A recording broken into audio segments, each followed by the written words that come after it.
G'day people, thanks for tuning into Bad Q Garage. We've got a special announcement to make. Let's see what it's all about. So everyone knows Bad Q, right? Well, the video's not about that. The video's about this. We've now got a second car. We picked this up the other day for D. It's a 74 HJ Premier, so let's have a look. So you're probably thinking, a four-door? Why a four-door? Why not another two-door? Well, they're just too expensive. Plus, I've already got my two-door here. This is now Dee's four-door. She can take her friends out. She can have some fun, have kids in the back, whatever. She'll enjoy this. And best of all, it's got a 304 VT roller cam motor in it. So, you know, fuel injected, no dramas. Just turn it, first click, bang, she fires. Very reliable. And you're probably thinking, what is up with the yellow, right? Purple, yellow? It doesn't seem right. That's right. It is bloody disgusting. It needs to change immediately. So that's one of the first things that we'll end up doing. Apart from this, we've got to put a new pipe here. There's a bit of TLC needed here and there. I'll eventually get another radiator. I've just had to change out the water pump, which you'll hear about in a minute when I do a walk around. Once I pull the car outside, it needs another alternator, so that's not charging. I've checked all the wiring, not sure what's going on there. But all this yellow will be changing. Not a fan of this. This manifold on the 304 5 litre, I might end up changing that. I'll either paint it like a matte black or a gloss black, sorry, on top. Or, as in on the manifold, on this part of the manifold, not the rocker covers, they can stay purple. But on top, I'm thinking a gloss black, or changing that for a Proform EFI manifold and just put a throttle body on it. Be a lot better. But this yellow, this does my head in. Why? Yellow and purple just does not mix. And let's have a look at the interior. It's not any better, is it? And what the hell. So anyways, I pull her outside, have a quick walk around, show you what it's all about. But yeah, it's a licensed 74 HJ with the 5 litre in it, fuel injected, fully engineered, fully licensed, Salisbury 3.08 LSD unit. That was replaced, I think, in 2004. This car hasn't had much K since it was rebuilt back then. It's been left out in the rain a little bit, so there's a few little imperfections that need fixing up. But one day we'll actually give it a fresh paint job all the way over. So there's a few fix-ups here and there, and I think it'll be a really nice car for Dee. She'll really enjoy it. These rims though, not a fan of them. They're shocking. They're very plain, very basic. So these are one of the things that we will be changing at some point in time. These are called the original center lines. Not a fan of them. On the other hand, the Monaro's got the centerline auto drags.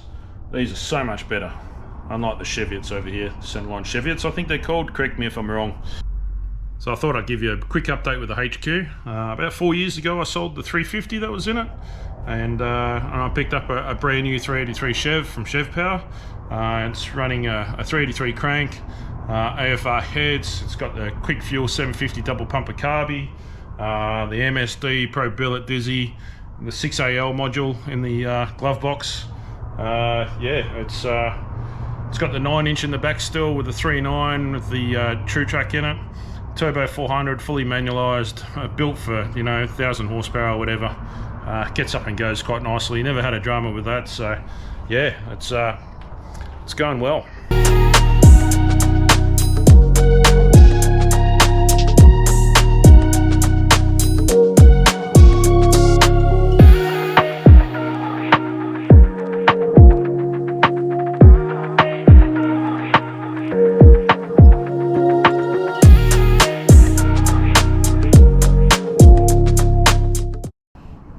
So let's do a bit of a walk around with the HJ. Needs a fair bit of cleanup over here. Another hose, thanks to my mate Jace, he's just given us one. It's got the big mouth intake. I've just changed out the water pump. When I first bought this engine was rattling, something severe.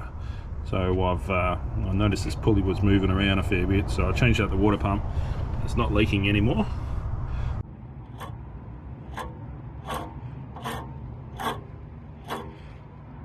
This was all coolant that was spraying all over the place, and up here as well. It was just hectic. So all good since changing out that water pump. I'm going to change out this radiator for an aluminium one very soon. Probably ditch the aircon condenser. So yeah, that's that. Bit of chrome needs doing on these bumpers, but I'm going to try and get this out because it doesn't look too bad. And you know, if I can't clean it up, I'm going to get it sandblasted and do a black gloss black with clear over the top, or just a gloss black, and then I'll be cleaning up all these so that all this will be blacked out. It'll be chrome around the outside. Keep all that chrome, black all this out. Don't ask what's going on there, that's definitely got to go. Apart from that, it's quite nice. It's probably the only rust that's in the entire body. Tiny bit down the back, but I'll show you in a minute. So I'll easily be able to cut this out and clean that up. Repaint this panel for now. Paintwork's not too bad, needs a good clean.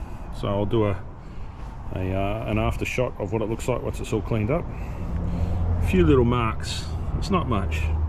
So I'll tidy some of that up. Same with the doors. Little dent here, I'll take that out one day. The whole car will get a spray one day.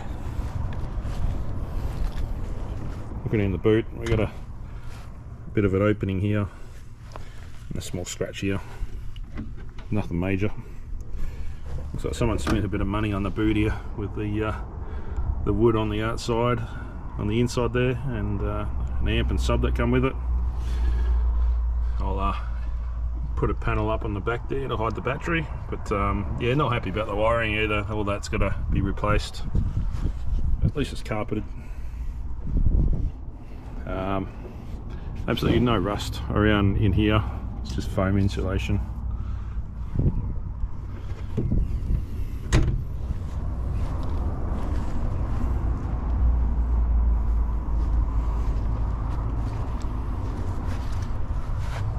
These wheels will probably clean up pretty nice, but I'm not going to keep them on there.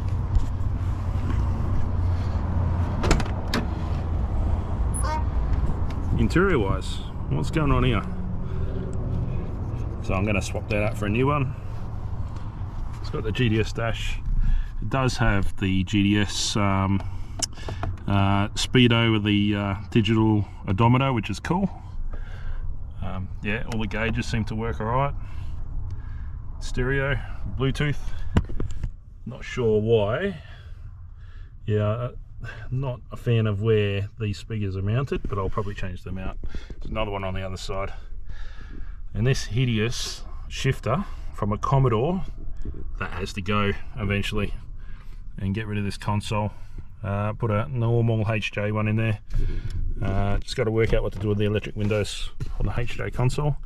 But seat wise, yeah, it's pretty good. It's got that hideous yellow from the engine bay, which I'm not happy about. But, most of it's pretty good.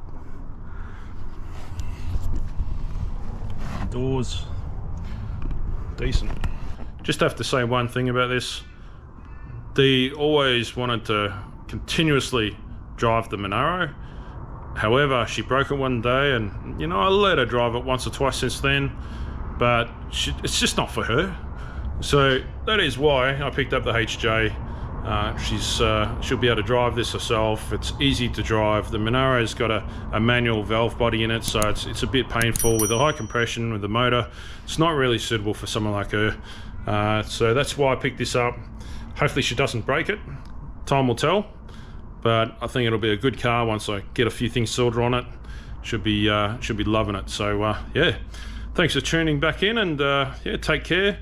And please don't forget to give me a thumbs up on the video, and if you're not subscribed already, please subscribe. You'll be able to get all the updates of all the new videos coming through if you click that subscribe button. So really appreciate everyone's support lately. It's been magnificent. Really appreciate it.